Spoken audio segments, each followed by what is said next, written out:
It is in sleep and in prayer that man enters the subconscious to make his impressions and receive his instructions.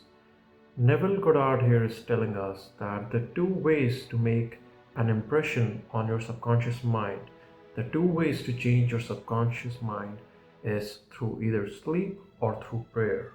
Now, we are going to talk about sleep. So, before you go to sleep, what happens is that you need to think wonderful outcomes. You need to think positive. You need to think differently to what is going on around you. You need to imagine a different scenario, the scenario that you want, and do not limit that imagination with your current circumstances, with your current strength, power, and capability. Because subconscious mind is one with God. The subconscious mind is one with the universal God, with the one universal mind. It knows everything. So when you make an impression on the subconscious mind, it receives new instructions. It already has that capability. But after you've made an impression on the subconscious mind, it changes you. You are compelled to take new actions because it has received new instructions. You are your subconscious mind. Everything we do, consciously or subconsciously, everything is being guided or being driven by the subconscious mind. As your subconscious mind holds your identity. So you do what you are, you do as you are.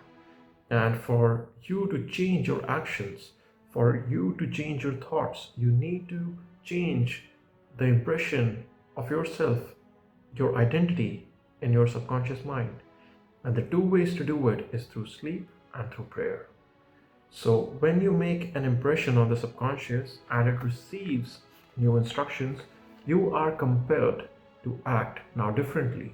And that action creates your new reality because your action and your reaction towards everything around you, towards all the new opportunities and the opportunities you do not see yet, would be quite different. You would not be the same person.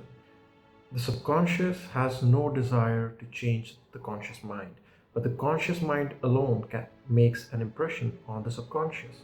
So when you consciously pick certain thoughts and new beliefs, it impresses the subconscious mind.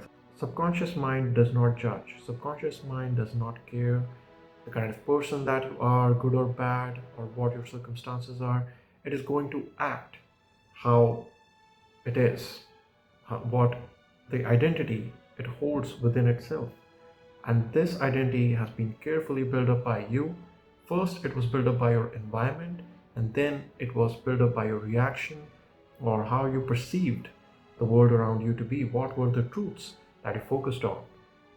These things build the identity that you hold at the center of your subconscious mind. So, subconscious mind has no desire to change the conscious mind, but it loves it as it is. The subconscious loves the conscious mind as it is and faithfully produces its likeness in the outer world of form. So, I hope that you now understand the significance of impressing the subconscious mind with the new ideas. And the way to do it is either through sleep or through prayer. And many people use the combination of both. They do both. They pray before they go to sleep. And before they are in that sleepy state, they are imagining what they have prayed about. So, sleep and prayer are the two ways we can change our life.